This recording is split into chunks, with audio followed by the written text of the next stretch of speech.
ആരെങ്കിലും എന്തെങ്കിലും പറഞ്ഞു കേൾക്കുമ്പോഴേക്ക് സംശയത്തിൽ പെട്ടുപോകരുത്, ഈമാൻ നശിച്ചു പോകരുത്, നമ്മുടെ പാരമ്പര്യം മറന്നു പോകരുത്.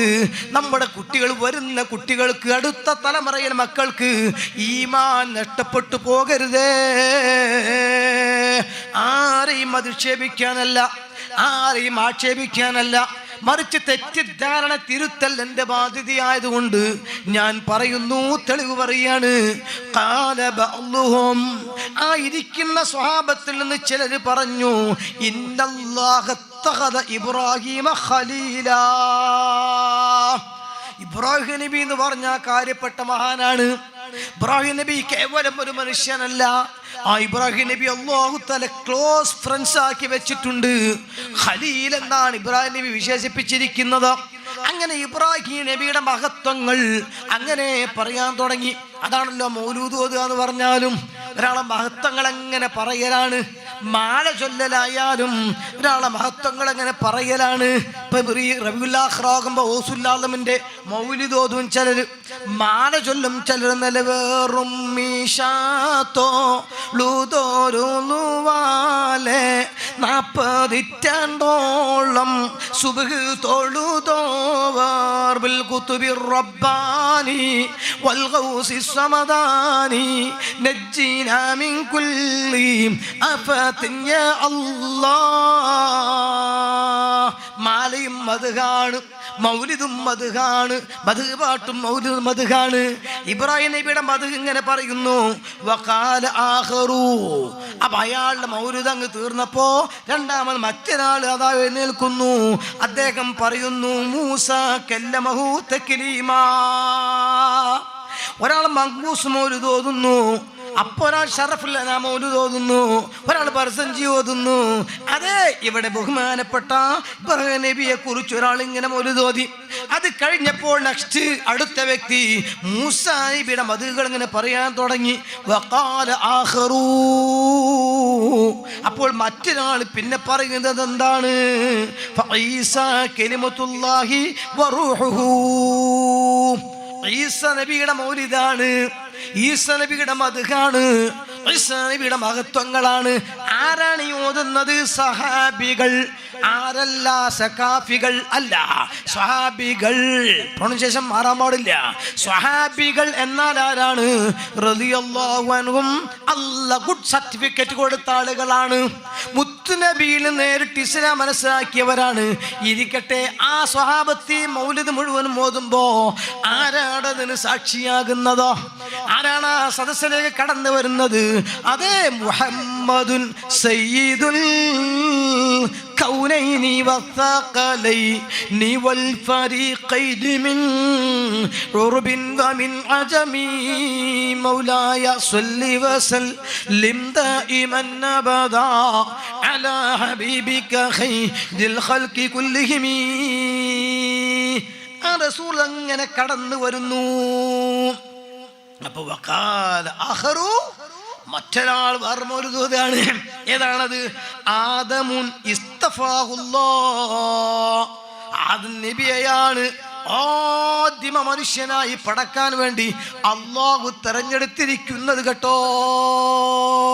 അപ്പൊ ആദം മൗലൂദ്, മൂസ മൗലൂദ്, ഈസ മൗലൂദ്, ഇബ്രാഹിം മൗലൂദ്, ഇതെല്ലാം ചൊല്ലിക്കൊണ്ടിരിക്കവേ അള്ളാന്റെ ഹബീബ് ഇങ്ങോട്ട് കടന്നു വരുന്നു.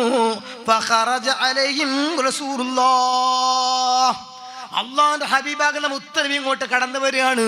ഹദീസാ ഞാൻ പറയുന്നത്, തുർമുദ് തിരുക്കുന്ന ഹദീസാണ്. അങ്ങനെ കടന്നു വന്നപ്പോൾ റസൂലുള്ളാഹ് പള്ളിയിൽ ഒരുമിച്ച് കൂടിയിട്ട് മരിച്ചുപോയ ആളുകളെ മൗലിദ് ഓതുക. Shut up your mouth. വായ പൂട്ടണം. ഇത് ശരിയല്ല, ഇത് ശിർക്കാണ്, ഇത് അനിസ്ലാമികമാണ്, ഇത് അനാചാരമാണ്, അല്ലാഹ് പഠിപ്പിക്കാത്തതാണ്. അതുകൊണ്ട് ഖുർആൻ എടുത്ത് ഓതിക്കോളൂ, ഖുർആൻ നിങ്ങൾ ചൊല്ലിക്കോളൂ, സ്വലാത്ത് ചൊല്ലിക്കോളൂ, ഇത് വേണ്ട എന്ന് അല്ലാഹുവിന്റെ ഹബീബ് എന്ന് വിലക്കിയിരുന്നുവെങ്കിൽ പിന്നീട് സ്വഹാബത്ത് അത് ചെയ്യുമായിരുന്നില്ല. ആ വിലക്ക് രേഖപ്പെടുത്തപ്പെടുകയും ചെയ്യും. അതേ സമയത്ത് മുത്ത് റസൂലുള്ളാഹിലേക്ക് കടന്നു വന്ന് ഇനിയാ രസം. ഫഖറജ അലൈഹിം റസൂലുള്ളാഹി സ്വല്ലല്ലാഹു അലൈഹി വസല്ലം. മുത്തുനബി ആ സദസ്സിലേക്ക് അങ്ങോട്ട് കടന്നു വന്നു. വഖാൽ, എന്നിട്ട് റസൂലുള്ള പറയാണ്, ഖദ് സമിഅതു കലാമകും വഅജബകും. അവിടെ പോയിണ്ട്, ഓ എൻ്റെ അനുയായികളെ, ഓ എൻ്റെ സഖാക്കളെ, എൻ്റെ പ്രിയപ്പെട്ട സ്വഹാബാ, നിങ്ങൾ കഴിഞ്ഞുപോയ മരിച്ചുപോയ കഴിഞ്ഞ കാലഘട്ടത്തിൽ കഴിഞ്ഞുപോയ പല പ്രവാചകന്മാരുടെയും മഹത്വങ്ങൾ പറയുന്നത്, അവരുടെ മൗലിദ് ഓതുന്നത് ഞാൻ കേട്ടു. പോരാ, അതിൽ നിങ്ങൾക്കുണ്ടായ അത്ഭുതവും ഞാൻ മനസ്സിലാക്കി. അത്ഭുതം മനസ്സിലാക്കി എന്ന് റസൂലുള്ള പറയണമെങ്കിൽ ഈ മഹാന്മാരുടെ വലിയ പുകഴ്ത്തലുകളും മഹത്വപ്പെടുത്തുന്ന സംഭവങ്ങളും സ്വഹാബത്ത് പറഞ്ഞിരിക്കണം. അതുകൊണ്ടാ റസൂലുള്ള പറയുന്നത്, അജബക്കും, നിങ്ങൾക്കുണ്ടായ അത്ഭുതവും ഞാൻ മനസ്സിലാക്കുന്നു. എന്നിട്ട് റസൂലുള്ളാഹി തങ്ങളതായി യെസ് വെക്കുകയാണ്, ഇന്ന ഇബ്രാഹിമ ഖലീലുല്ലാഹ്. ഒരാൾ ഇബ്രാഹിം നബിയുടെ മത് എന്തോ പറഞ്ഞല്ലോ, വഹുവ കദാലിക, അതിന് 100 മാർക്കുണ്ട്. മൂസ നബിയുല്ലാഹ്, ഒരാൾ മൂസ നബിയുടെ മഹത്വം പറഞ്ഞല്ലോ, വഹുവ കദാലിക, അത് വളരെ കറക്റ്റാണ്. ഈസാ റൂഹുഹു വ കലിമത്തുഹു, ഈസാ നബിയെ കുറിച്ച് റൂഹും കലിമത്ത് എന്നൊക്കെ പറഞ്ഞല്ലോ, വഹുവ കദാലിക, കറക്റ്റ് സംഗതി അങ്ങനെ തന്നെയാണ്. ആദമുൻ ഇസ്തഫാഹുല്ലാഹു വഹുവ കദാലിക, ആദം നബിയുടെ മൗലിദ് നിങ്ങൾ ഓതിയില്ലേ, അതും 100% ക്ലിയർ തന്നെ. ഈ ഓതിയ എല്ലാ മൗലിദുകളും ശരിവെച്ച ശേഷം അല്ലാഹുവിന്റെ റസൂൽ പറയുന്നു, അലാ, അറിയണേ, ഈ ഓതിയ മൗലിദൊന്നും തെറ്റല്ല, അത് ചെയ്യേണ്ടതാണ്. മുൻകഴിഞ്ഞ മഹത്തുക്കൾ അത് സ്മരിക്കേണ്ടതാണ്, അവരെ പുകഴ്ത്തേണ്ടതാണ്. പക്ഷേ വഅന ഹബീബുല്ലാഹ്, അവസാനമായി കടന്നു വന്ന പ്രവാചകനായ ഞാൻ, നിങ്ങളെ കൂട്ടത്തിൽ ജീവിച്ചിരിക്കുന്ന ഞാൻ അല്ലാഹുവിൻ്റെ ഹബീബാണ്. അത് ഖലീലിനേക്കാളും അടുത്ത സ്ഥാനമാണ്. അപ്പൊ എനിക്ക് അല്ലാഹു പ്രത്യേക സ്ഥാനം തന്നിട്ടുണ്ട്. അത് പറയുമ്പോൾ നിങ്ങൾക്ക് തോന്നും അത് തന്നെ പൊക്കിത്തം പറയാണോ. വലാ ഫഖ്റ, ഇത് ഞാൻ പവർ പറയല്ല, നിങ്ങൾക്ക് ദീന് പഠിപ്പിക്കാനാ ഞാൻ വന്നത്. അപ്പൊ നിങ്ങൾ ഇനി മൗലിദ് ഓതുമ്പോ നിങ്ങൾ മഹത്വം പറയുമ്പോ എന്റേതും കൂട്ടി പറഞ്ഞോ. അനാ ഹബീബുല്ലാഹ്, ഞാൻ അല്ലാഹുവിൻ്റെ ഹബീബാണ്. വലാ ഫഖ്റ, അത് പവർ പറയല്ല. ഒരു പക്ഷേ അല്ലെങ്കിൽ മറ്റൊരർത്ഥവും അതിന് കൊടുക്കാം, വലാ ഫഖ്റ, അതിനേക്കാൾ ഒരു പവർ വേറെയില്ല. രണ്ടർത്ഥം കൊടുത്താലും ശരിയാണ്. വഅന ഹാമിലു ലിവാഉൽ ഹംദ്, ലിവാഉൽ ഹംദ് എന്ന പതാകയുണ്ട്. നാളെ മഹ്ശറിൽ വരുമ്പോ അവിടെ പതാക വഹിക്കുന്നവൻ ഞാനാണ്. യൗമൽ ഖിയാമ, ഡൂംസ് ഡേയിൽ, അന്ത്യദിനത്തിൽ അവിടെ ഞാനാണ് പതാക വഹിക്കുന്നത്. ആദമു വമൻ ദൂനഹു, നിങ്ങൾ ഈ മൗലിദ് ഓതി പറഞ്ഞ മഹത്വം പറഞ്ഞ ആദം നബി മുതൽ ഈസ നബി വരെയുള്ള സകലമാന പ്രവാചകന്മാരും അതേ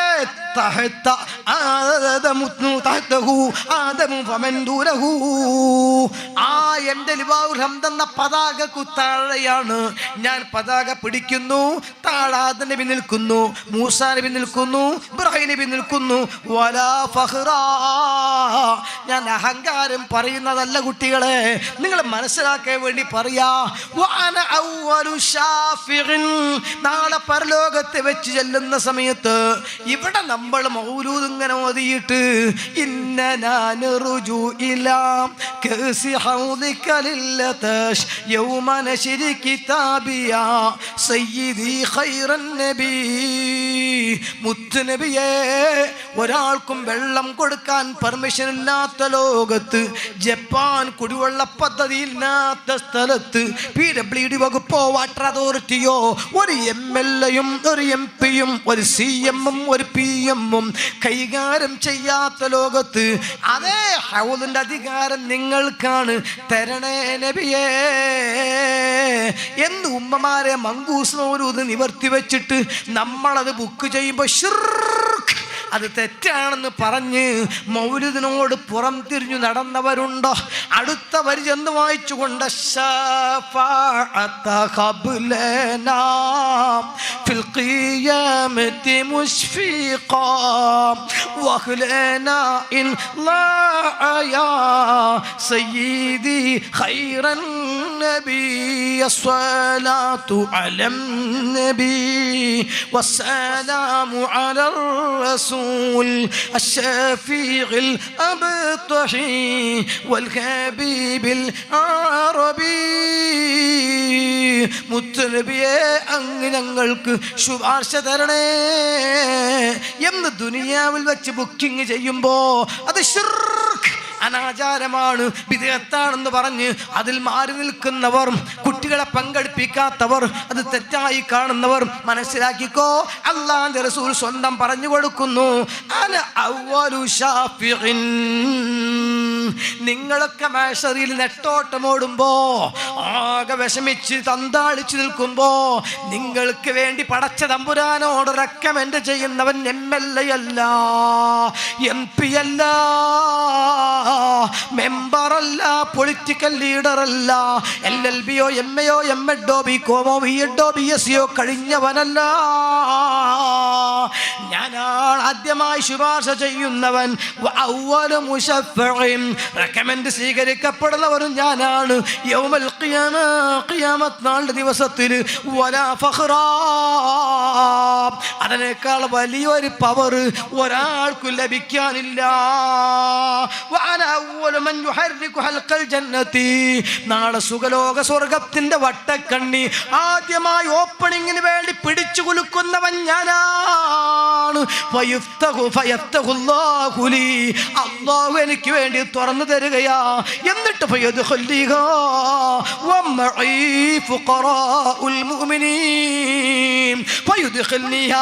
എന്നാ സ്വർഗത്തിൽ പടച്ചവൻ പ്രവേശിപ്പിക്കുന്നു.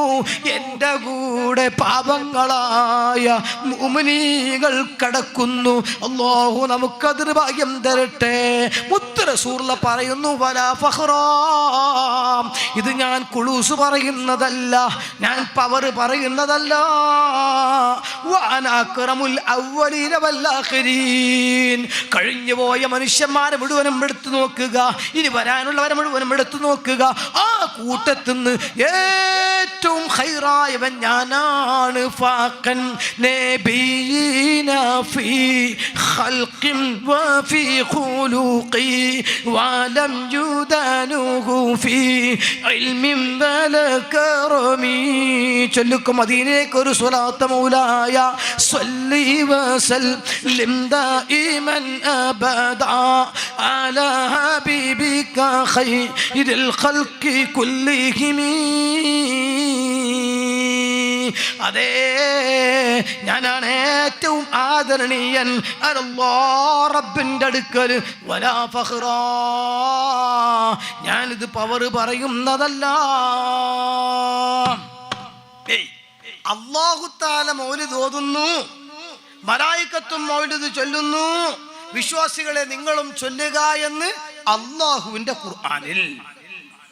സ്വഹാബാക്കിറാം അത് അംഗീകരിച്ച് മുത്തുനബി അടക്കം ബാക്കിയുള്ള എല്ലാ അമ്പിയാക്കന്മാരെ മഹത്വം മദീനപ്പള്ളിയിൽ വെച്ച് പറയുന്നു. ആ പറയുന്ന മൗലിദ് സദസ്സിലേക്ക് മുത്തുനബി കടന്നു വരുന്നു. ആ മൗലിദ് മുഴുവൻ മുത്തുനബി കേൾക്കുന്നു. എന്നിട്ട് ആ മുത്തുനബി റിപ്പീറ്റ് ചെയ്യുന്നു. എല്ലാറ്റിനും 100 മാർക്ക് കൊടുക്കുന്നു. ശേഷം അഷ്റഫുൽ ഖൽഖിന്റെ ഒരു ഖുലാസയിലെ മൗലിദ്, ഒരു മങ്കൂസ് മൗലിദ് എന്ന് പറയാം, ചുരുക്കിയ രൂപത്തിൽ അല്ലാഹുവിന്റെ റസൂൽ അതിലേക്ക് ചേർത്തി കൊടുക്കുന്നു. അതിന്റെ അർത്ഥം എന്താ? അതിന്റെ അർത്ഥം, നിങ്ങൾ മറ്റുള്ള അമ്പിയാക്കളുടെ മൗലിദ് ഓതിക്കോളൂ, മദ്ഹ് പറഞ്ഞോളൂ, കൂട്ടത്തിൽ എന്റതും പറഞ്ഞോളൂ. നിങ്ങളെ നേതാവായ ഞാൻ, എനിക്കല്ലാഹു തന്ന പവറാണ്. അമ്മാ ബിനിഅമതി റബ്ബിക ഫഹദ്ദിസ്, അല്ലാഹു തആല തന്ന നിഅമത്ത് ഓ നബി അങ്ങ് പറഞ്ഞോളൂ. ഇടയ്ക്ക് വെച്ച് ഞാൻ പറയട്ടെ, വിനീതനായ അബ്ദുർ റഷീദ് സഖാഫിക്ക് അല്ലാഹു തആല തന്ന വലിയൊരു ഫضലുണ്ട്. ആ ഫضൽ എന്താ? ആരംഭപ്പൂവായ മുത്ത് മുസ്തഫ മുഹമ്മദ് റസൂലുള്ളാഹ് ആ തങ്ങളുടെ ഉമ്മത്തിയായി ജനിക്കാൻ എനിക്കുള്ള ഭാഗ്യം തന്നല്ലോ. ആ മുത്തുനബി ഇതുവരെ എൻ്റെ നാവ് കൊണ്ട് ഇകഴ്ത്തേണ്ടി വന്നിട്ടില്ല. ഇനിയും അല്ലാഹു കാത്ത് രക്ഷിക്കട്ടെ. എവിടെയും ആ മുത്തുനബിയെ പുകഴ്ത്തലേ ഞാൻ നടത്തിയിട്ടുള്ളൂ. റബ്ബെനിക്ക് തന്ന ഫضലാണ്. ആ മുത്തുനബി അന്ത്യവിഷമം കൊള്ളുന്ന മദീനയിലേക്ക് പോകാൻ ചെറുപ്പത്തിലേ കൊതിച്ചതാണ്. റബ്ബിൻ്റെ തൗഫീഖ് കൊണ്ട് പലപ്പോഴും പോയതാണ്. അല്ലാഹു കബൂലാക്കട്ടെ, നമുക്കൊക്കെ പോകാൻ തൗഫീഖ് നൽകട്ടെ. വല്ലാത്തൊരു ഫضലാണ്. ആ മുത്തുനബിയുടെ ജിവാറ് മരണസമയം ലഭിക്കണം. ഖബറിനകത്തും മുത്തുനബിയുടെ ജിവാറ് കിട്ടണം. ആ മുത്തുനബി സല്ലിം സല്ലിം എന്ന് പറഞ്ഞു ഉമ്മത്തികളെ രക്ഷപ്പെടുത്തുമ്പോ എനിക്കതിലൊന്ന് പെടണം. അവിടുന്ന് കോരിക്കൊടുക്കുന്ന കോപ്പ കിട്ടണം. ആ മുത്തുനബിയുടെ ശഫാഅത്തിൽ പെടണം. അവിടുന്ന് ഉദ്ഘാടനം ചെയ്യുന്ന സ്വർഗത്തിൽ എന്നെ സ്നേഹിക്കുന്ന ഞാൻ സ്നേഹിക്കുന്നവർക്കൊപ്പം കടക്കണം. ഇതെന്റെ ആഗ്രഹമാണ്. നിങ്ങളെല്ലാവരും ആഗ്രഹക്കാരാണ്. അല്ലാഹു നമുക്കതിന് ഭാഗ്യം തരട്ടെ. അപ്പൊ ഞാനത് പറയണം. അല്ലാഹു എനിക്ക് തന്ന നിഅമത്താണ്. ആ നിഅമത്തനുസരിച്ച് മുത്തുനബിയെ ഞാൻ പുകഴ്ത്തണം. മുത്തുനബിയെ ഞാൻ മദ്ഹ് ചെയ്യണം. അവിടത്തെക്കുറിച്ച് പാടണം. അവിടത്തെക്കുറിച്ച് പറയണം. ഇതിന് എവിടെയാ തകരാറുള്ളത്? ഒരു സാമാന്യ ബുദ്ധിയുള്ള ഏതൊരാളും സമ്മതിക്കും, ശരിയാ സ്വഹാബത്ത് അങ്ങനെ ചെയ്തോ, അല്ലാഹു ഇങ്ങനെ ചെയ്തോ, മലായികത്തും ചെയ്തോ, ചെയ്യാൻ അല്ലാഹു പറഞ്ഞോ, എന്നിട്ട് റസൂലുള്ളാഹി തങ്ങളത് അംഗീകരിച്ചോ, മുത്തുനബി അതിലേക്ക് കൂട്ടിക്കൊടുത്തോ, അതിന്റെ പുറമെ അല്ലാഹു തആല അമ്മാ ബിനിഅമത്തി റബ്ബിക ഫഹദിസ് എന്ന് പറഞ്ഞോ, എങ്കിൽ എനിക്ക് അല്ലാഹു തആല ചെയ്തു തന്ന നിഅമത്തുകൾ നാലാളുകളോട് പറയുക എന്നത് അല്ലാഹുവിന്റെ ഖുർആനിൽ ചെറിയ സൂറത്തിലൂടെ അല്ലാഹു നമ്മോട് കൽപ്പിച്ചതാ. ഒന്ന്. രണ്ട്, വിശുദ്ധ ഇസ്ലാമിന്റെ അടിസ്ഥാന തത്വം കുറച്ച് നിങ്ങൾ ചിരിക്കാം, കൂടുതൽ കരയാം. അങ്ങനെയാണ് ഇസ്ലാമിന്റെ അടിസ്ഥാനം.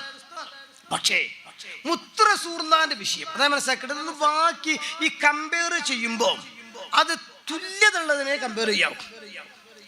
അല്ലാത്തത് അടക്കയും ആനയും ഒരുപോലെ കാണാൻ പാടില്ല.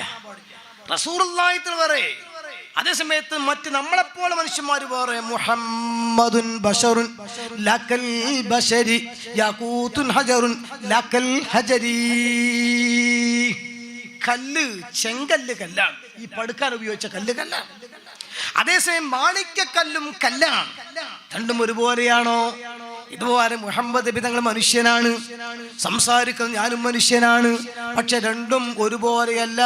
innī lastu mithlakum, അത് റസൂലുള്ളാഹി തന്നെ പറഞ്ഞു, ഞാൻ നിങ്ങളെ പോലെയല്ല. innī lastu kahayatikum, ഞാൻ നിങ്ങളുടെ രൂപത്തിലും അല്ല. രണ്ടും സ്വഹീഹ് ഹദീസാണ്. ഇത് റസൂലുള്ളാഹി പറഞ്ഞിട്ടുമുണ്ട്. അതടിസ്ഥാനത്തിൽ പല പ്രത്യേകതകളും റസൂലുള്ളാഹിക്കുണ്ട്. ആ റസൂലുള്ളാഹിന്റെ ഒരു പ്രത്യേകത അല്ലാഹു തആല പറയുന്നു, ഖുൽ ബിഫദ്ലില്ലാഹി വബിറഹ്മതിഹി ഫബിദാലിക ഫല്യഫ്റഹൂ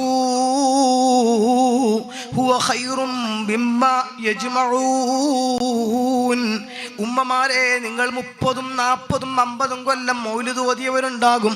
ചെറുപ്പക്കാരെ, 8, 10 കൊല്ലം നിങ്ങൾ സുബഹിക്ക് ഉറക്കൊഴിച്ചിട്ടുണ്ടാകും. റബീഉൽ അവ്വൽ 12-ന് ജാഥ നടത്തിയിട്ടുണ്ടാകും. പായസം വിതരണം ചെയ്തിട്ടുണ്ടാകും. ഉറക്കൊഴിച്ച് ഡെക്കറേഷൻ ചെയ്തിട്ടുണ്ടാകും. അതൊക്കെ ഇസ്ലാമിൽ പെട്ട അമലാണ് എന്നും മുത്തനബിക്ക് തൃപ്തിപ്പെട്ട അമലാണ് എന്നും അല്ലാഹുക്ക് വല്ലാത്ത സന്തോഷമുള്ള അമലാണ് എന്നും ഈ റബീഉൽ അവ്വൽ കഴിയുമ്പോഴൊന്ന് ഉറപ്പിച്ചോ. എന്നിട്ട് പ്രതിഫലം കിട്ടുമെന്ന് ചിന്തിച്ചോ. അതൊരു മഹബത്തിന്റെ പ്രകടനത്തിന്റെ രൂപമാണ് എന്ന് ശരിക്കും അങ്ങ് മനസ്സിലാക്കിക്കോ. അതിനാ ഞാൻ ഇത്രയും ഡീറ്റെയിൽ ആയിട്ട് ഈ കാര്യങ്ങൾ പറയുന്നത്. അപ്പോ അല്ലാഹുവിന്റെ ഖുർആനിൽ പറഞ്ഞു, ഖുൽ, നബിയെ അങ്ങ് പറയുക, ബിഫദ്ലില്ലാഹ്, അല്ലാഹുവിന്റെ ഫദ്ലാകുന്ന ഖുർആൻ കൊണ്ട്, വബിറഹ്മതിഹി, അല്ലാഹുവിന്റെ കാരുണ്യമാകുന്ന മുത്തനബിയെ കൊണ്ട്. കാരുണ്യമാകുന്ന മുത്തനബി എന്ന് പറയാൻ കാരണം, വമാ അർസൽനാക ഇല്ലാ റഹ്മത്തൽ ലിൽ ആലമീൻ, അൽ ഖുർആനു യുഫസ്സിറു ബഅ്ദുഹു ബഅ്ളാ. ഖുർആൻ ചിലതിന് വിശദീകരണമായിട്ട് വരും. അതനുസരിച്ച് മുത്തനബിയാണ് റഹ്മത്ത്. ഫബിദാലിക, ആ മുത്തനബിയെ കൊണ്ട് ഫല്യഫറഹൂ, മുഅ്മിനീങ്ങൾ അങ്ങ് സന്തോഷിക്കട്ടെ. ഒരു പോയിന്റാണ്, മുത്തുനബിയെ കൊണ്ട് സന്തോഷിക്കട്ടെ എന്നല്ല പറഞ്ഞു. മുത്തുനബിയെ കൊണ്ട് ദുഃഖിക്കട്ടെ എന്നൊരൊറ്റ ആയത്തിലും പറഞ്ഞിട്ടില്ല. ഇല്ല, ഞാൻ വരാം അങ്ങോട്ട്. റബീഉൽ അവ്വൽ 12-നല്ലേ റസൂലുള്ളാഹി വഫാത്തായത്, എന്നാ പിന്നെ അന്ന് ദുഃഖിക്കല്ലേ വേണ്ടതെന്ന് ചില ആൾക്കാർക്ക് അഭിപ്രായം. അത് രണ്ട് വിവരമില്ലാത്തത് കൊണ്ടാണ്. അത് ഇൻഷാ അല്ലാഹ് സ്ക്രീനിൽ ഇപ്പൊ പ്രത്യക്ഷപ്പെടും. അപ്പൊ ഞാൻ പറഞ്ഞുതരാം. അതേ സമയത്ത് ഞാൻ ഇപ്പം മൊത്തം ഒന്ന് ഇൻട്രൊഡക്ഷൻ രീതിയിൽ പറഞ്ഞു പോവാണ്. ആ പറയുമ്പോൾ ഞാൻ പറയുന്നു, അല്ലാഹു തആല മുത്ത് റസൂലുള്ളാഹിന്റെ വിഷയത്തിൽ ദുഃഖിക്കാൻ കൽപ്പിച്ചിട്ടില്ല. അതേസമയം ബിദാലിക ഫല്യഫറഹൂ, അവരങ്ങ് സന്തോഷിക്കട്ടെ. ഇത് ഖുർആന്റെ കൽപ്പനയാണ്. ആ കൽപ്പന അനുസരിച്ച് സ്വഹാബത്തൊക്കെ ചെയ്തിട്ടുണ്ട്. അതുകൊണ്ടാണല്ലോ റസൂലുള്ളാഹി ജനിച്ചപ്പോൾ തന്നെ പല ജോതി അത്ഭുതങ്ങൾ ലോകത്തുണ്ടായി. അത് പറയുമ്പോഴേക്കും മണിക്കൂർ കണക്കിന് അതന്നെ വിഷയം വേണ്ടി വരും. ഞാൻ അങ്ങോട്ട് ഇപ്പൊ കിടക്കുന്നേ ഇല്ല. അതേ സമയത്ത് റസൂലുള്ളാഹി തങ്ങൾ പിന്നീട് വന്നപ്പോൾ മക്കയിൽ നിന്ന് മദീനയിലേക്ക് ഹിജ്റ പോയി. അപ്പൊ മദീനയിലെ ജനങ്ങൾക്ക് വല്ലാത്ത സന്തോഷമുള്ള ടൈമാ, നല്ല സന്തോഷമാണ്. അപ്പൊ നമ്മുടെ നാട്ടിലേക്ക് ഒരു ആലിമ് വരുന്നു എന്ന് കേട്ടാൽ അല്ലേ, ഉദാഹരണം ബഹുമാന സുൽത്താനുൽ ഉലമ, അല്ലാഹു ദീർഘായുസ്സും ആഫിയത്തും കൊടുക്കട്ടെ, പരിപൂർണ്ണ ശിഫ കൊടുക്കട്ടെ. സുൽത്താനുൽ ഉലമ നമ്മുടെ നാട്ടിലേക്ക് വരുന്നു എന്ന് കേട്ടാൽ എല്ലാവർക്കും സന്തോഷമല്ലേ, ഉമ്മമാർക്കും ഉപ്പമാർക്കും കുട്ടികൾക്കും. കാന്തപുരസ്ഥാൻ വരെ അല്ലാ, എങ്കിൽ പിന്നെ മുത്ത് റസൂലുള്ളാഹി വരുമ്പോ എത്ര സന്തോഷം ഉണ്ടാവും. ആലോചിച്ച് നോക്കിക്കോ നിങ്ങൾ. ആ റസൂലുള്ളാഹി തങ്ങൾ മദീനയിലേക്ക് അങ്ങോട്ട് ചെല്ലുന്നു. ആ വിവരം അറിയുമ്പോൾ ആളുകൾ കവാടത്തിലേക്ക് വരുന്നു. ഓരോ ദിവസവും മലയുടെ മുകളിൽ കയറി നോക്കുന്നു. അന്ന് ലൈറ്റ് ഹൗസ് സൗകര്യമില്ല, മൊബൈൽ ഫോണുകളില്ല, ടവറുകളില്ല. അതുകൊണ്ട് നോക്കും, തിരിച്ചു നോക്കും. ഒരു ദിവസം അതാ വരുന്നു സിദ്ദീഖുൽ മുത്തുനബിയും. ആ മദീനയിലെ ഗേറ്റിങ്ങിലേക്ക് അങ്ങ് എത്തിയപ്പോ ആബാലവൃദ്ധ ജനങ്ങളും, മുജാഹിദിന്റെ മദ്രസയിലെ പാഠപുസ്തകത്തിലെ 4-ാമത്തെ താരീഖ ഞാൻ പറയുന്നത്, ആബാലവൃദ്ധവും ജനങ്ങളും ഒരുമിച്ച് കൂടി. എന്നിട്ട് റസൂലുള്ളാഹി അങ്ങോട്ട് കണ്ടപ്പോൾ അങ്ങ് തുടങ്ങി, തോല അൽ ബദ്റു അലൈനാ മിൻ തനിയാത്തിൽ വദാ വാജബ ശുക്രു അലൈനാ മാദഅ ലില്ലാഹി ദാൽ. അപാരവത ജനങ്ങളും റസൂലുള്ളാഹിനെ സ്വീകരിക്കുന്നത് മൗലിദോദിയാണ്. അപലക്ഷണം മക്കയിൽ നിൽക്കാൻ കഴിയാതെ, നിൽക്കക്കണ്ണിയില്ലാതെ ശിർക്കിന്റെ ആളുകൾ ഇടങ്ങറാക്കിയപ്പോ തൗഹീദ് പ്രചരിപ്പിക്കാൻ മദീനയിലേക്ക് വന്നതാ. വന്നു നോക്കുമ്പോൾ സ്വീകരിക്കുന്നത് തന്നെ മൗലിദോദിച്ചു. പട മേടിച്ചു പന്തളത്തി എന്നപ്പോൾ അവിടെ പന്തം കൊളുത്തിപ്പടാന്ന് പറഞ്ഞു. ഇതേപോലെ ശിർക്ക് മേടിച്ച് ഇങ്ങോട്ട് വന്നപ്പോൾ സ്വീകരണം തന്നെ മൗലിദുണ്ട്. റസൂലുള്ളാഹി പറയണം, എക്സ്ക്യൂസ് മീ, അത് മാറ്റി, അത് ചൊല്ലണ്ട, നിങ്ങൾ ഖുർആൻ ഫാത്തിഹ ഓതിക്കോളൂ എന്നല്ലല്ലോ പറഞ്ഞത്. ദഫ് മുട്ടിയിട്ട് മദീന നിവാസികൾ റസൂലുള്ളാഹിനെ ത്വാലൽ ബദ്ർ ചൊല്ലി സ്വീകരിക്കുന്നു. ഒരു സന്തോഷം, മൗലിദാണ്. ഇങ്ങനെ പലപ്പോഴും സാബിത്തടക്കം, ഹബസുബൈർ അടക്കം ഒരുപാട് സ്വഹാബത്ത് അള്ളാഹിന്റെ റസൂലിന്റെ അടുത്ത് വന്ന് വിഷമം പറഞ്ഞിട്ടുണ്ട്, മൗലിദ് ഓതിയിട്ടുണ്ട്, ദഫ് മുട്ടിയിട്ടുണ്ട്, സന്തോഷിച്ചിട്ടുണ്ട്. ഇതാണ് സത്യത്തില് ഈ വിഷയത്തിൽ നമ്മുടെ വിശ്വാസം. ഇത് അടിസ്ഥാനപരമായി നബിയും സ്വഹാബത്തും കാണിച്ചു തന്നതാണ്. ആ കാണിച്ചു തന്നതനുസരിച്ചിട്ടാണ് മുത്ത് റസൂലുള്ളാഹിനെ കുറിച്ച് മഹബത്ത് ഉണ്ടാവണം.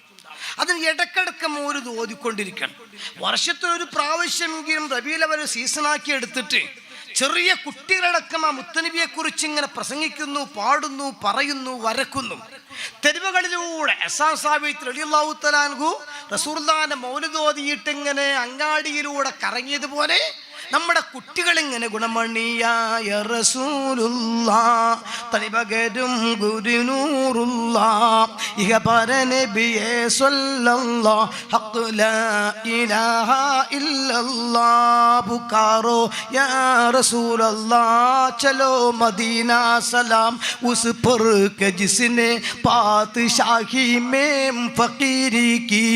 ഹബീബായ റസൂലുള്ളാഹിന്റെ മഹത്വങ്ങൾ ഉൾക്കൊള്ളിച്ചുകൊണ്ട് തെരുവിലൂടെ മക്കൾ ഘോഷയാത്ര നടത്തുമ്പോൾ അതൊക്കെ അടിസ്ഥാനപരമായി മുത്തനബി കാണിച്ചു. സ്വഹാബത്ത് കാണിച്ചു തന്നതാണ്. ആ കാണിച്ചു തന്നതിൽ പക്ഷേ കാലോചിതമായ ചില മാറ്റങ്ങൾ, അടിസ്ഥാനപരമായ വിഷയത്തിൽ വ്യത്യാസം ഇല്ലാതെ ചെയ്യും. ഇത് തെറ്റാണ് എന്നാരും പറയൂലല്ലോ. കാരണം ഒരു 50 കൊല്ലം മുമ്പ് ഇവിടെ ഉസ്താദുമാർ പ്രസംഗിക്കുമ്പോൾ ഇതുപോലത്തെ മൈക്കില്ല, ഓൺലൈനിൽ ഇത് കൊടുക്കാൻ സംവിധാനം ഇല്ല. ഇങ്ങനെ ഞാൻ വന്നതുപോലൊരു കാറ് അന്ന് ഇല്ല, ഇരിക്കാൻ ചെയർ അന്ന് ഇല്ല. എല്ലാറ്റിനും മാറ്റം വന്നില്ലേ. പക്ഷേ മുത്തനബിയുടെ കാലത്തില്ല, സ്വഹാബത്തിന്റെ കാലത്ത് ചെയ്തിട്ടില്ല. അതുകൊണ്ട് അത് തെറ്റാണ് എന്ന് പറയാൻ പറ്റുമോ? അങ്ങനെ ആരെങ്കിലും പറയോ? ഇല്ല. അങ്ങനെ പറയുന്നുവെങ്കിൽ അവരെ ഉദ്ദേശ ലക്ഷ്യം ശരിയല്ല. എന്തേ? ഞാൻ സ്നേഹിക്കുന്ന ഒരാളെ മഹത്വം മറ്റൊരാൾ ഇങ്ങനെ പറയുമ്പം എനിക്കത് സന്തോഷം ഉണ്ടാവില്ല. വേണ്ട, ഇപ്പം എൻ്റെ ഭാര്യ, അള്ളാഹു തആല ആഫിയത്ത് കൊടുക്കട്ടെ, ചില രോഗങ്ങൾക്ക് ഡിഷിപ്പ് കൊടുക്കട്ടെ. ആ ഭാര്യ ഇവിടെ നിങ്ങൾക്കാർക്കും പരിചയമല്ല. മാസ്റ്റർക്ക് ഒരു പക്ഷേ അണ്ടോണ ഉസ്താദിനെ പരിചയമുണ്ട്, അള്ളാഹു തആല അവിടുത്തെ ദർജയേറ്റി കൊടുക്കട്ടെ. ആ ഒരു വകുപ്പിൽ അണ്ടോണ ഉസ്താദിന്റെ മോളല്ലേ കല്യാണം കഴിച്ചത്. ആ രീതിയിൽ ഒരു ബന്ധം ചിലപ്പോൾ ഉണ്ടാവും. ഇന്നലെ അവിടെ ബുർദ ചൊല്ലിയത് ബഹുമാൻ ഫാദിരി, അദ്ദേഹം അണ്ടോണ ഉസ്താദിന്റെ ലാസ്റ്റ് മകളെ കല്യാണം കഴിച്ച ഞങ്ങളെ കൂടുതൽ ചെറിയൊരു പ്രിയാപ്പടയാണ്, ഒക്കെ എല്ലാം ബർക്കത്ത് കൊടുക്കട്ടെ. അയാൾക്കൊരു പരിചയം ഉണ്ടാവും. പക്ഷെ ഇനി ഒന്നുമില്ലെങ്കിലും എൻ്റെ ഭാര്യയുടെ മധു ഇങ്ങനെ ഇവിടെ നിന്ന് ഒരാൾ പറയുമ്പോൾ ഞാനത് വെറുക്കുമോ? ഒന്ന് മധു പറയാൻ ഉണ്ടോ അല്ലേ വേറെ കാര്യം. എനിക്ക് സന്തോഷമില്ലേ, ഞാൻ വെറുത്തതിൻ്റെ അർത്ഥം എന്താ? എൻ്റെ ഭാര്യയോട് എന്തോ വിമ്മിഷ്ടം എനിക്കുണ്ട് എന്നാ. അതങ്ങനെയല്ലേ? എന്നെ ഏത് രീതിയിലും ഒരാൾക്ക് ഇഷ്ടപ്പെട്ട് കഴിഞ്ഞാൽ അയാളെ മഹത്വം പറയും, മഹത്വം എതിർക്കുന്നു ഈ അത്ര പറയൊന്നും വേണ്ട. അപ്പൊ നിനക്ക് അയാളോട് എന്തോ ഒരു സ്പെല്ലിംഗ് മിസ്റ്റേക്ക് ഉണ്ട് എന്നർത്ഥം. ആ സ്പെല്ലിംഗ് മിസ്റ്റേക്കാണ് റസൂലുള്ളാഹിന്റെ കാലത്ത് മുനാഫിഖീങ്ങൾക്ക് ഉണ്ടായിരുന്നത്. ഈ മനസ്സിലാക്കണം. മുനാഫിഖീങ്ങൾക്ക് അങ്ങനെ ഉണ്ടായിരുന്നു. അവർ റസൂലുള്ളാഹിനെ പുകഴ്ത്താൻ സമ്മതിക്കൂല. പള്ളിയിലൊക്കെ വരും, ബാങ്കർ ജവാബൊക്കെ ചെല്ലും, 5 വക്ത് ജമാഅത്ത് നിസ്കരിക്കും, താടിയെല്ലാം വെക്കും, അറാക്കൊണ്ട് പല്ലെല്ലാം തേക്കും, സ്ലാമലൈക്കും എന്നൊക്കെ പറയും, കണ്ടാൽ ചിരിക്കും, സദഖയെല്ലാം കൊടുക്കും, പിരിവിൽ സഹകരിക്കും. വേണമെങ്കിൽ റസൂലുള്ളാഹിന്റെ കൂടെ മാസങ്ങളോളം മരുഭൂമിയുടെ പട്ടിണി കടന്ന് യാത്രയും നടത്തും. എന്തിനു വേണ്ടി? ദീനി ദഅവത്തിന് വേണ്ടി. പക്ഷെ ആ ടീം എവിടെയെങ്കിലും റസൂലുള്ളാഹിനെ കൊച്ചാക്കാൻ ചാൻസ് കിട്ടിയ ഉടനെ ചെയ്യും, മതക കേൾക്കൂല. ഒരു ഉദാഹരണം പറയാം. ഒരു യുദ്ധയാത്ര കഴിഞ്ഞു വരിക, ഞാൻ സമയം വൈകി പോവും. ആ യാത്ര കഴിഞ്ഞു വരുന്ന സമയത്ത് ഒരു കാറ്റടിച്ചു. അള്ളാന്റെ ഹബീബ് പറഞ്ഞു, മദീനയിൽ ഇന്ന മുനാഫിഖ് മരിച്ചു പോയിട്ടുണ്ട് എന്ന് പറഞ്ഞു. അത് ഈ കൂട്ടത്തിലുള്ള ചില ആളുകൾക്ക് ഇഷ്ടപ്പെട്ടില്ല. ചില ആളുകൾ ഇഷ്ടപ്പെട്ടു. അബ്ദുള്ള മൗലവിയാണ് കൂട്ടത്തിലുള്ള നേതാവ്, അയാൾക്ക് ഇഷ്ടപ്പെട്ടില്ല. എന്താ അങ്ങനെ പറയാൻ കാരണം? അല്പം കഴിഞ്ഞു, കാറ്റൊക്കെ ശാന്തമായപ്പോ ടെന്റ് പാറിപ്പോയി. ഒട്ടകത്തെ കാണാനില്ല, കുതിരയെ കാണാനില്ല, വസ്ത്രം കാണാനില്ല, പാത്രം കാണാനില്ല, എല്ലാം ജനങ്ങൾ ഇങ്ങനെ തെരഞ്ഞുകൊണ്ടിരിക്കുകയാണ്. അപ്പൊ റസൂലുള്ള പറഞ്ഞു, എൻ്റെ ഒട്ടകത്തെയും കാണാനില്ല, നിങ്ങൾ ഏതായാലും സാധനങ്ങൾ അന്വേഷിക്കല്ലേ, എൻ്റെ ഒട്ടകത്തെയും കൂടെ അന്വേഷിച്ചോ എന്ന് പറഞ്ഞു. അപ്പോഴേക്ക് മുനാഫിക്ക് മദീനയിൽ മരിച്ച വിവരം മുഹമ്മദ് അറിഞ്ഞു. സ്വന്തം കൺമുമ്പിൽ നിന്ന് ഒട്ടകം പോയിട്ട് പറയൂലേ, എണ്ണങ്ങള് പിടിച്ചു തൂങ്ങി. ഈ വിവരം ഒറിജിനൽ സുന്നികളാകുന്ന സ്വഹാബത്ത് എന്ന് പറഞ്ഞു, നബിയെ അബ്ദുള്ള മൗലവി ഇങ്ങനെ പറഞ്ഞിട്ടുണ്ട് എന്ന് പറഞ്ഞു. എങ്ങനെ? മദീനയിൽ മരിച്ച വിവരം മുഹമ്മദ് അറിഞ്ഞു, പക്ഷെ സ്വന്തം ഒട്ടകം കാണാതെ പോയപ്പോൾ അയാൾക്ക് അറിയൂലേ. അങ്ങനെ പറഞ്ഞോന്ന് വെച്ചു. എങ്കിൽ ആ താഴെ ആ കുന്നിന്റെ താഴ്ഭാഗത്ത് ഒരു മുൾച്ചെടിയിൽ മൂക്ക് കയറി കുടുങ്ങി കിടക്കുന്നുണ്ട്, പോയിട്ട് കൊണ്ടുപോവാം. അപ്പൊ റസൂലുള്ളാഹിക്ക് അത് അറിയും, റസൂലുള്ളാഹി പറഞ്ഞില്ല. പക്ഷെ ആവശ്യം വന്നപ്പോൾ പറഞ്ഞു. അങ്ങനെ ചില കാര്യങ്ങൾ അമ്പിയാക്കന്മാരും ഔലിയാക്കന്മാർക്ക് എന്താ ഇപ്പം നേർച്ചപ്പെട്ടി കളവ് പോയിട്ട് എന്താണ് എന്നാ ഗുരുത്തക്കേട് പറ്റാത്തത് ചോദ്യം അല്ല. നമ്മുടെ വീട്ടിലെ കള്ളൻ കയറാതിരിക്കാനാണ് നമ്മൾ ബഹുമാനപ്പെട്ട മടവൂർ ശേഖരന്റെ മക്കബറയിലേക്ക് നേർച്ച ചെയ്തു. മടവൂർ ശേഖരന്റെ മക്കബറയിലെ പെട്ടി തന്നെ കള്ളം കൊണ്ടുപോകുന്നു. അങ്ങനെ വിഷയം ഇപ്പം അങ്ങനെയല്ലേ ഉള്ളത്. എന്താ ഇപ്പോ ഏപ്പിസ്ഥാൻ രോഗം വന്നിട്ട് എന്താ ഇപ്പൊ CM നോക്കാത്തതെന്നാണ്. റസൂലുള്ളാഹി കൂതിൽ പരിക്കേറ്റപ്പോ അള്ളന്തേ നോക്കാത്തതെന്ന് ചോദിച്ചാൽ എന്താ പതിന് മാർക്കും? ബാബരി മസ്ജിദ് പൊളിച്ചപ്പോൾ അല്ലാഹു എന്തുകൊണ്ട് നോക്കിയില്ല എന്ന് ചോദിച്ചാൽ എന്താ പതിന് മാർക്കും? ചില അസുഖമാകുമ്പോൾ ഒരു ഭാഗത്ത് നല്ല ദുആ നടക്കുന്നുണ്ട്, വേറെ ഭാഗത്ത് ഇതുപോലെ ചില കമന്റുകളും നടക്കുന്നുണ്ട്. അള്ളാഹു നല്ല ബുദ്ധി കൊടുക്കട്ടെ. ഇവിടെ ബഹുമാനപ്പെട്ട റസൂലുള്ളാഹി തങ്ങളെ ചാൻസ് കിട്ടിയപ്പോൾ ഇകഴ്ത്താൻ തിരിഞ്ഞത് മുനാഫിഖാണ്. ആ മുനാഫിക്കുകളുടെ പിൻഗാമികൾ എല്ലാ കാലവും അങ്ങനെയാണ്. റസൂലുള്ളാഹി തങ്ങളെ എങ്ങനെയെങ്കിലും കൊച്ചാക്കാൻ നോക്കും. ആ കൊച്ചാക്കിയാൽ പിന്നെ അവർക്ക് ഒറിജിനൽ മുത്തനബിയിൽ വിശ്വാസം ഉണ്ടാവൂല, അത് ഉറപ്പാണ്. ഇതാരാണ് നിങ്ങൾ ചോദിക്കുമ്പോൾ കുറ്റപ്പെടുത്താനാണെന്ന് പറയരുത്. ഇപ്പൊ ഈ വാക്സിൻ കുത്തിവെപ്പ് നടത്തിയില്ലേ നമ്മുടെയൊക്കെ നാട്ടില്, അല്ലേ? എന്തേ? കൊറോണ വന്ന ശേഷം കുത്തിവെച്ചിട്ട് കാര്യം ഉണ്ടാവില്ല. അതേസമയത്ത് കൊറോണ വരാതിരിക്കാൻ ഫസ്റ്റ്, സെക്കൻഡ്, തേർഡ് 3 കുത്തിവെപ്പുകൾ അല്ലേ? അങ്ങനെ ആദർശത്തിൽ വല്ല വൈറസും വന്നാൽ, ആദർശത്തിൽ കൊറോണ ബാധിച്ചാൽ, നേരത്തെ ഉസ്താദ് സൂചിപ്പിച്ചതുപോലെ മരണശേഷം നഷ്ടമായിരിക്കും. ഒരു ഫാത്തിഹ കിട്ടൂല, കൊണ്ടുപോകുമ്പോൾ ദിക്റുണ്ടാകൂല, തെടുക്കുമ്പോൾ യാസീൻ ഉണ്ടാകൂല, ഒരു നേരത്തെ ചോറ് പോലും നിന്റെ പേര് വിതരണം ചെയ്യൂല, പിന്നെ നിന്റെ അടുക്ക് ഖുർആൻ പോലും ഓതൂല.